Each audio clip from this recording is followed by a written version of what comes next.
Kia ora, I'm Stu, and today I'm going to go over a few garlic growing tips, and we're going to talk about the dreaded garlic rust. Come join me in the video.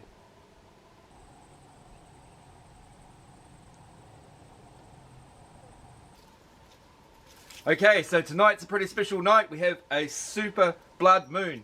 Happens every few years, pretty powerful sort of a time for planting. So today we're planting our hardneck garlic varieties. Hardneck garlic varieties need a little bit longer to finish, so we always put them in a little bit earlier in the season, and it seems to balance out at the finish. But yeah, time to get busy. Anyone who watches our earlier videos will know all about this, making your own seaweed fertilizer. I'm just getting some now to soak the garlic in.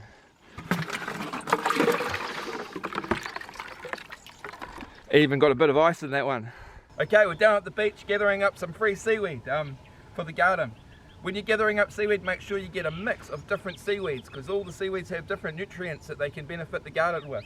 For instance, you've got like the sea lettuces and the finer leafed varieties, and you've got the big bull kelp, which is also really good. So with the bull kelp, I just cut it into lengths, strips, and they'll help it break down in our tea bag that we're going to make. We'll show you how to do that soon. One of the best things you can do before you plant your garlic is to pre-soak it. I'm pre-soaking this garlic in the seaweed mix that we made in an earlier video. And all you do is just break them up, break your cloves up, pop them in, and give them a good soak before you plant, and it gives them a good inoculant and gets them going. So pre-soaking, good tip. And another thing I recommend is mulching your garlic. Okay, to show you how compost works and mulching, we've come to our native bush at the top of our farm. This is one of our beautiful rata trees. But yeah, there's probably 500 years of composting and leaves and branches that have fallen down to the ground and made a mulch. We'll have a dig around and see what we can find in it. Let's have a look in here. Look at that, just lots and lots of mulch. And you can see all the microcillin and the fungi is all networked underneath all this compost on top. It's the microcillin is like the internet of nature. It connects everything, and it has a good, you can see all the fungi and stuff in here. Beautiful compost, and that's down into soil, good soil. But that's why we've got a mulch. Good for the garden, and it retains moisture too on a dry year. Good thing.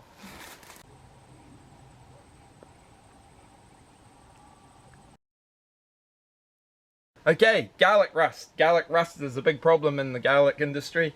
It attacks members of the allium family, as in onions and leeks. It's quite devastating. It cuts out the light to the plants, and it smothers them, and the bulbs are always small and poor crops. So it's a thing that you don't really want to get. So prevention is the best thing. Nice sterile environment with no perennial onions around.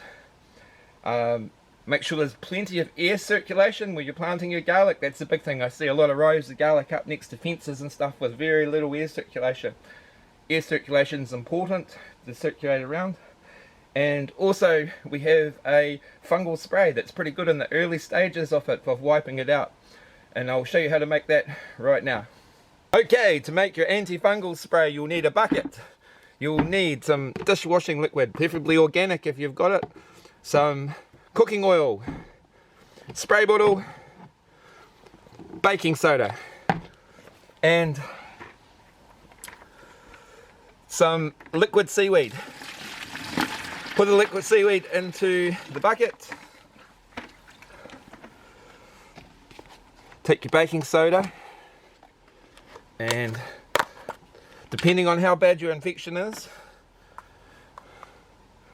good heaped spoon, and another one.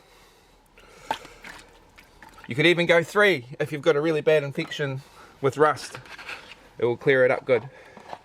Okay, now you're going to need it to make it stick to the plant. So you use your cooking oil,